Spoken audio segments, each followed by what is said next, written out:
Welcome to Sharon and Gary Bassett from A-Star Sports. Hello. Hello. Thanks for coming in today. So, who wants to tell me about your business then? I'll give that a plump. Okay, all right then, Gary. Go on, tell us about A-Star Sports. Okay, so we're a multi-sports coaching business targeted really at sort of 2.5-year-olds through to the end of primary school. And we have three main strands. We do weekly coaching classes, parties and events, and holiday clubs. The weekly classes are the main focus of our business, where we're basic emphasis is trying to make sport a fun activity that kids want to do. We see the kids for an hour a week in relatively small groups, somewhere between sort of 10 and 12, usually based on the venue size. That to me isn't a small group of young children. When you've done birthday parties for 50 or 60 kids, then it's a small group, which, believe me, we've done.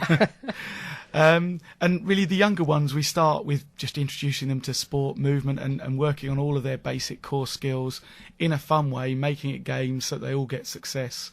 And then as they get through to sort of school age reception, we start to introduce a minimum of 10 sports that we do. Everything from quite traditionally inaccessible for young kids, volleyball and hockey, through to sort of dodgeball and football, things they're more familiar with, rugby, cricket, of course. And obviously that's where we think a lot of what we do comes in, is that we make it accessible to younger kids. We break the sports down, still make them fun, make them accessible, lots of games around the skills, but giving them a chance to see a whole range of sports that they wouldn't otherwise see. And we mix it in because they're small groups. We can afford to have, and we do have, quite a few very, very capable and very sporty-oriented kids, to others who've traditionally been put off because they've been to a football club or cricket or rugby or whatever and been put off because that sport wasn't for them. But because we keep changing and have the diversity, we've been able to make it accessible to kids who are perhaps less traditionally oriented towards sport. Yes, both of my children come to one of your classes in Wrexham, my 6-year-old daughter and my 3-year-old son. When I sat in and watched the 3-year-olds, it was like watching somebody trying to herd cats, so hats off to you all. And just we train Mark. Yeah, I was just going to say a big mention to Mark, who runs that class, because he deserves a medal, to be honest.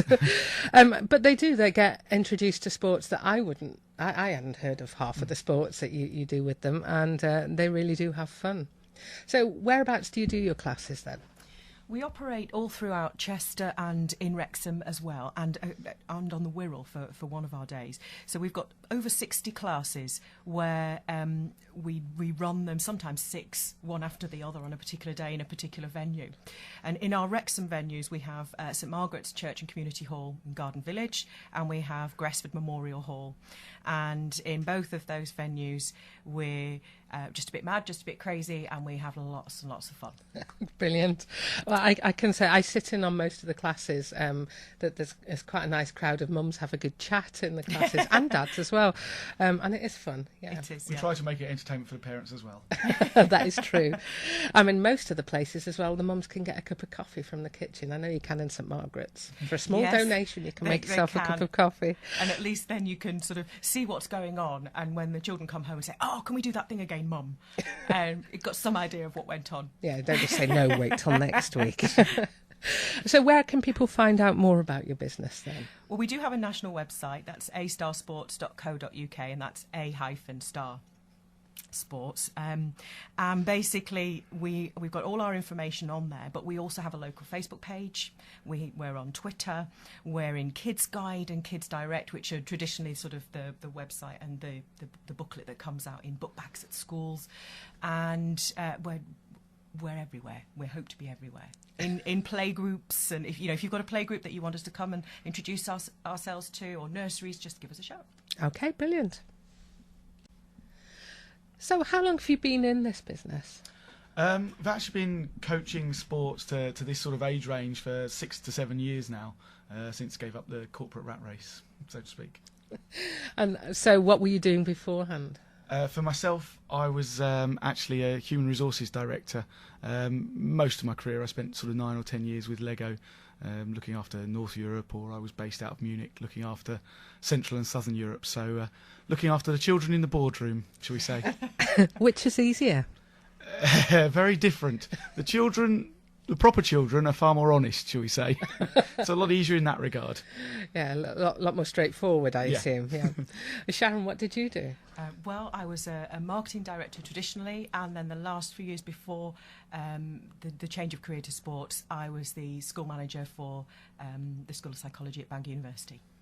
So quite a big change then. Why did you go into sports coaching? Yeah, quite a reasonable shift, I suppose. I suppose I'd always been in sport and had a passion for sport from early on, and it was probably myself that started because I went sole trader first to check it worked. But I played a lot of sports as a youngster through, quite a lot socially, but I played a few to a reasonable standard as well. And I know that sport did a huge amount for me personally. I was actually a very, very shy young child, and I got exposed to great coaching, particularly through rugby. And I know it enhanced my career and my enjoyment of life a huge amount. I mean, I ultimately ended up as a director in a big global company by the time I was 26. And I know without the sport and the coaching I had, I doubt that would have happened because I'd still be a shy, non-chatting wreck in the corner. And it was the sense that when I sort of achieved what I wanted in the career, I suppose, I sort of could see that lots of kids weren't getting the benefit of sport, or they were being put off it too young, or they weren't being given the opportunities. And that was the ultimate driver, I suppose. And it's actually bizarrely difficult to do a lot of volunteer work in sport when you've got a career. So it was do the whole hog or not at all. That was my story. Did you have a speciality sport? I'd played a few sports to sort of county level or above, but I suppose rugby was my main sport. Okay, and Sharon, how about you? Well, again, it was really about confidence, and in terms of doing the sports that made me feel good about myself because I had an element of success with them. It meant that I could walk into a room in school or as a grown-up, even walk into the local pub and have a bit of confidence because I'd know somebody who I'd played sport with. And I didn't have to overcome that excruciating shyness. They would always talk to me because I was on the team, and that really, really helped.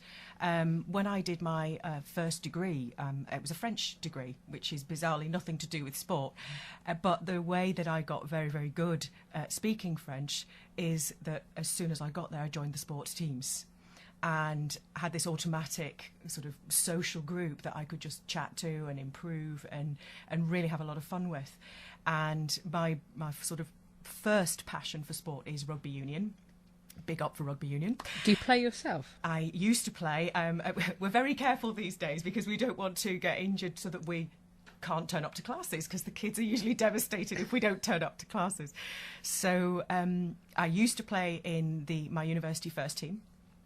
And when I did my year abroad with my French degree, they didn't have a women's rugby team at the university where I was at in Belgium. So I played national division hockey there. And it was just super. It really gave me a lot of confidence. It gave me a lot of things to say. By the time I got to being a postgraduate, doing my MBA and going for interviews for jobs, and it was just brilliant. I could walk into a room and I would know I wouldn't have to shake in my boots. It was a lot better than I was a few years back without sport. Excellent stuff. So the sports have been a big part of your life. Why did you make it your business then? I guess it is that passion of believing that, it is really important to kids, and just the frustration of seeing kids not enjoying sport or being put off of it by bad coaching or the 2 or 3 primary sports in this country, should we say. If you're not good at them, it can be quite alienating. And we think lots of kids are missing out on that. So it was that frustration and seeing that we was missing out on so much, and why not do something that you love yourself, and share that. And we happen to think we're quite good at it as well, so we can make a successful business as well as hopefully give quite a lot back. So can you tell us about this transition from being employed to being self-employed, Gary? Yeah, well, I mean, it was sort of a conscious decision that only really one of us could start off, so I started as a sole trader on my own. I was fortunate in that I had good jobs before and had been an expat and things like that, so I had a degree of a comfort blanket, if you like, but obviously it was still a huge risk. But as I said before, I've gained in confidence, and self-confidence has never been a problem. It's been the shyness. So I was confident I could make it work. And between us, we have quite a range of business experience and skills. And the main thing was learning to work with the kids and the sports and how to deliver that model as such. And we've probably spent the last 5 or 6 years perfecting what we think works as a local business. And obviously we then the two of us joined in. We became a limited company. We started to take on coaches. So we've built up from there. But it was scary and worrying. But it never proved too many hurdles and was never. We just had the short, the medium, and the long-term goals all the time. We kept hitting them, exceeding most of them, fortunately, and grew way faster than we ever anticipated, I guess. So you've got the skills between you. You were in HR, Yeah. You were in marketing, Sharon. Yes. What about the finance side? I have to admit, I did a joint honours degree in accounting and economics at Bangor. But Some of the best people have done accounts, Gary. and I started my life as a HR and payroll administrator as well, so there was a bit of an exposure there to some of the things. And anything that you feel is lacking in your business expertise? Admin skills on my part, I'll say. I'll agree with Gary on that. Yeah, so do you have somebody to do your admin and your filing for you? Is that the next step? Cat's probably the most efficient. I wish we had. And what about you, Sharon? How did you find the transition from being employed to self-employed, and why did you decide to follow Gary? Well, he was just having too much fun, let's face it. And where you do have, the worries about being completely responsible for this whole business, for your income and everything, what you do get on the other side is when you turn up for work, it's really good fun. And that just meant more than anything.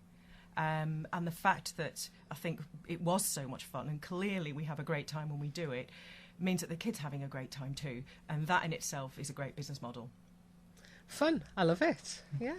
Although I'm not so sure herding a load of cats is fun. But Oh, it's fantastic. Well, don't get me wrong, there are classes occasionally where you just think, but because we tend to run 5 or 6 simultaneously, someone will come up with actually a joke, which is novel when you're dealing with this age group. They tell you if they've got a joke, it's rare there is one. Right, on that note, we'll have some more music. Well, let's talk some inspiration now then. What is it that inspires you? I think I know, because I can see it in your faces when you talk about your classes, but put it in your own words for me, will you? I suppose there are 2 levels within work. There is the kids and the reaction, and when you get either the kid or the parent who's been, we've got a number of kids now we've been coaching since they were sort of 2.5, 3, who are now sort of year 5, year 6 at school, and they've been coming all those years enjoying it, and you just get the feedback from the parents that we've been an important part of their life and helped them start to enjoy sport, and they would never have done it before. And you see the kid that thoroughly enjoys it, and then they go away and they join a volleyball club or a basketball club, increasingly dodgeball and things like that, sports that wouldn't traditionally have been. So it's that when they leave us and they go to join a proper club, that's great. And then if you go into the sporting world, then obviously there's plenty of rugby players and the Olympics this year and everything, and if I look back historically as a kid, of course the god was Daley Thompson. That's the man. I think we must be the same age, mustn't we? Give or take, yeah. I think I'm a little older. Somebody's got a big birthday coming up, haven't they? Oh, that'll be me. Gary will always tell you he's younger. So you're 30, are you, during the Olympics? Oh, if only. Add on another 10. No, okay. Well, I've still got a couple of years on you. So are you going to the Olympics then? We are, most definitely. We're going to the main Olympics, and we're going to the Paralympics after as well, for some absolutely cracking events, from volleyball and seated volleyball through to, we've got some cycling, some Paralympic cycling, which we didn't ever think we'd get into the velodrome and have a look there. And I think the venue's as exciting as anything, isn't it? At the yeah, it velodrome? really is. I think the only venue we're not going to across the 2 Olympics is the swimming. We just couldn't get anything for swimming, but we've got athletics for the main event and athletics for the Paralympics as well, handball and volleyball for the Olympics, basketball for the Paralympics. So we've got a bit of everything. What a brilliant way to celebrate your 40th birthday. Oh, I'm looking forward to it. So with that in mind, you've chosen this next track on the basis of your inspiration for the Olympics, is that right? It is just one of those tunes that you hear and you just think Olympics. It's from a great film as well. Well, it was used in a great film. But it's just you hear the tune, it's Olympics. So if we go from inspiration to challenges, what were your challenges when you were setting up in business? From a business perspective, I suppose the initial challenges is really venues. Ideally for us to make to make the model work, we like to find a venue where we can be for 5 or 6 hours and run 5 or 6 consecutive classes. So we start preschool and they get a year older every hour. But as well as the difficulty of getting halls that are available, it's then halls that are suitable. If you try to imagine 10 or 12, 8 or 9-year-olds with a hockey stick having a 5 or 6-a-side match, you want a reasonable sized hall without pianos and chairs and tables in the way, or delicate flat screen TVs on the wall and things like that. And I mean, there are a large number of church and village halls that are around, but when you then factor in when the Bridge Club, who've got the hall booked and have done for the last 50 years, and guides and things like that, getting the availability is tough. So venues is one element. And the other for us as we've grown has been staffing. In that we're probably fussy and have quite high standards. We teach a very diverse range of sports and skills. So we have to train our staff in, behaviour management, child psychology to a basic level, but then also 10 or 11 sports. So we tend to spend quite a few months with them, basically bringing in no extra money because they're shadowing us in classes or running classes with us working before we start to build theirs. So from a business perspective, I would say venues and quality of staffing. Okay, I can see how you can get over the challenge of venues. That's just a lot of legwork, I guess. Basically. How do you find good staff? Okay, I mean, we've never really gone out looking for staff. We're probably at that stage where we are now actually proactively looking. What we've tended to do is when we find someone who we think has this sort of the X factor with kids, for want of a better word, we then know we can work on the rest. I think traditionally people have come from find people who've got the sports background and then train them. We come much more from the background of let's see that the kids like their face. And I mean, it can be as basic as that. Kids like some people's face and not others. So if we find someone who's interested in what we do, and a lot of it comes from parent recommendations. We know this person who's a bit of a Pied Piper, who's great with kids, that sort of thing. So we'll get them, we'll bring them in, we'll get them to come to a couple of classes, so that they see the reality of what it is at the coalface, but also we can see how the kids react to them. If that part's good and all the other parts, all the checks and all the legal things we need to do are right, then we can embark on a long training programme. And we've spent, with one of our coaches, it was 10, 12 months before we really let them go solo. And that's quite a lot of investment because we're obviously paying them while they're not out earning, basically. So he's spending sort of 10, 12 months doing classes with us, gradually going more and more solo while we're moving out, doing parties and things like that with us, both so that we can give feedback on behaviour management, just moving equipment around the room when you've got 12 kids, and knowing you have to talk solidly for six hours. You can probably get the impression I can talk for a long time. But with kids, it's important because if you leave a gap, they will fill it with misdemeanours of various levels. So, just getting used to talking for 6 solid classes. Do you do any coaching for parents? Because I think I could do with learning a few of those skills myself. Bizarrely, it's probably actually easier for us than parents. A small group is sometimes easier than 1 or 2. They can be a bit lemming-like at times. So it is a common question, and the other common question is, do we do sleepovers? No. So, do you have any challenges in getting customers or getting children to join your classes? I think traditionally, when we first started, obviously it was about getting the awareness out there. Now we as individuals and the coaches are known. The word of mouth tends to be pretty strong for us as individuals. Birthday parties help a lot. I mean, I think last year we did, because we can only do these as a sideline, we did 245 parties in 2011. And that's just doing Saturdays and Sundays. I feel tired just thinking about it.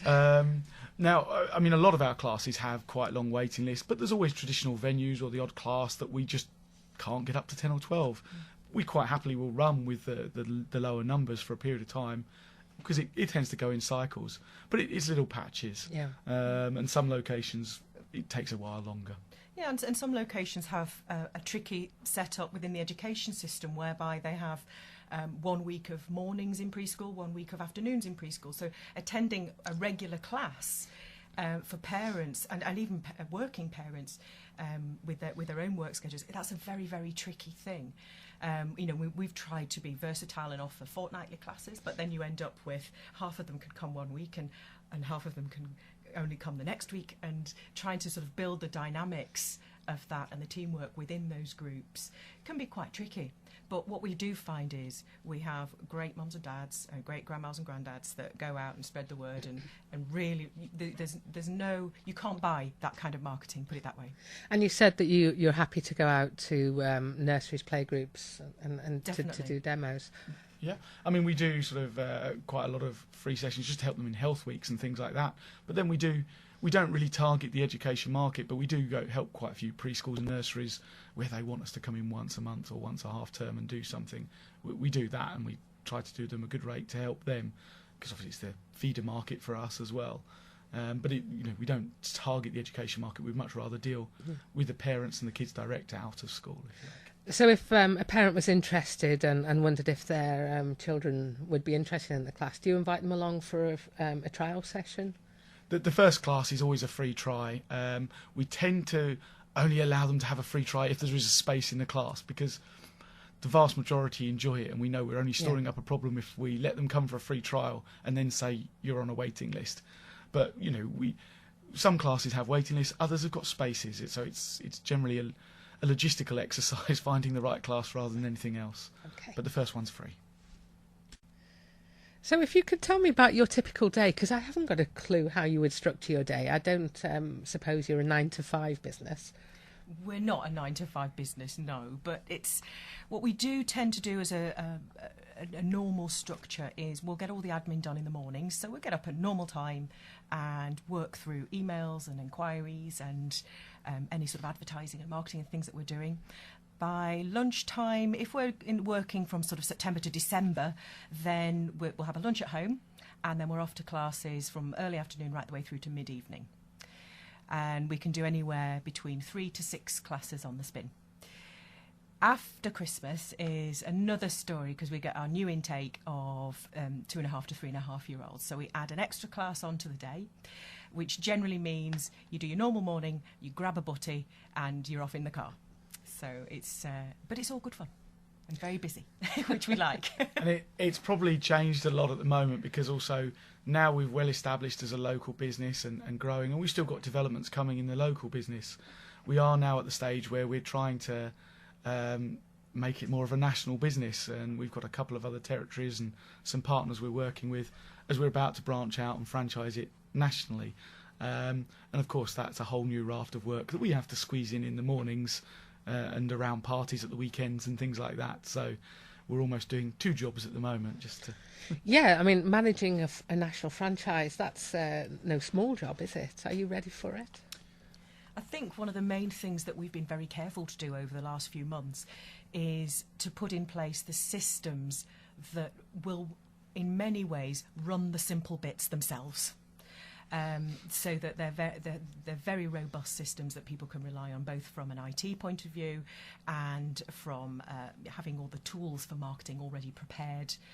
We're working with some great guys, I have to say, at printing.com, who are working with us on a new system where we have all our templates. So a new franchise owner can go in there and adjust them for their own business. And it's just really, really super. Thanks to IT. We're quite pleased with modern IT for that.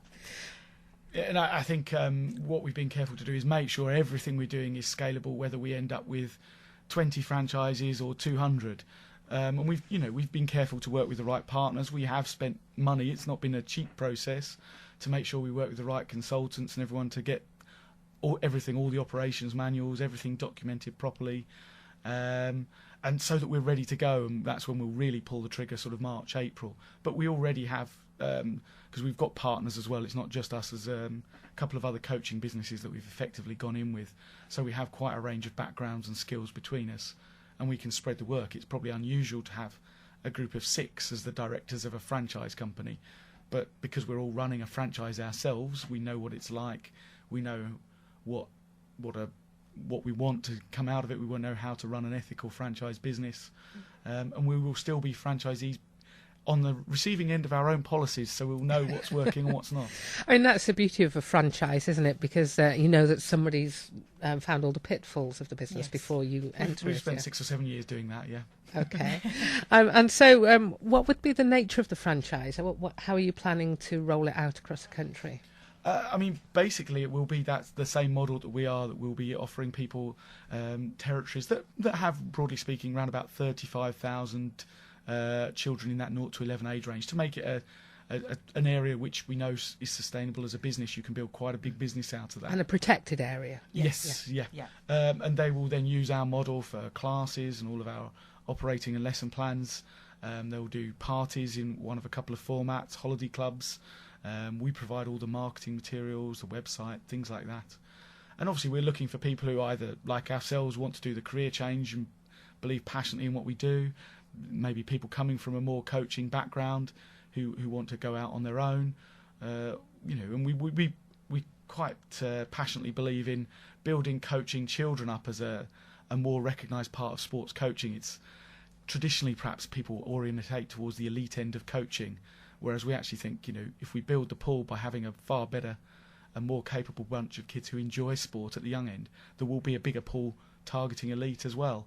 So, we're quite active on blogs, and I think we've got a blog coming out on Sports Think Tank this week, where we're passionately pushing the agenda of coaching, coaching qualifications for people working with the young children, not the youth, not the teams, not the elite, but working with young children, because it's a very, very different skill set. And I think you said quite early on that people tend to get noticed if they're good at the mainstream sports. But, introducing them to a wider range of sports just might mean that you've got more people who are actually capable of doing more sports. I think it's... I think there's probably lots of very good sports people who've been put off because they didn't perform at football, or there's a history. We've already mentioned Daley Thompson once. A lot of people say he could have been a Wimbledon champion. He was allegedly a very, very good tennis player. I think, even these days, the elite cyclists, the rowers, the winter sports, the way that they're recruiting for the elite now is that they're looking for a mindset, then they're looking for physical capability, and they're actually not slotting people into the sports from an early age. They're looking for those that've got a broad range of skills and picking them off later. Well, that's good to hear. Yeah, later specialisation. So just one quick question on your franchises then. What would be your ideal number of franchises? We haven't really, we say about targets, we haven't set a target for ourselves. We'd like to get up to sort of 40 or so in the first sort of 3-4 years. We've broken the country up. We've worked again with a mapping company, and we know there are around about 240 territories that are viable in the terms that we've done. So it would be great if we came back and talked to you in 10 years and we got 200 plus franchises, and we're recognised as being we know what we're talking about when it comes to adapting sport for the preschool and primary age group. We want kids enjoying what we do. Okay, so you're coming back for your 50th birthday then, Sharon? Oh, yes, please, and we'll have cake and candles for that one. Or maybe you'd like to come back a little bit sooner and let us know how your franchising has gone. Most definitely. By all means. So is there anything that you would advise to people who are thinking of starting up in business or thinking of buying a franchise indeed? It's old cliches. It is do your homework, do your research.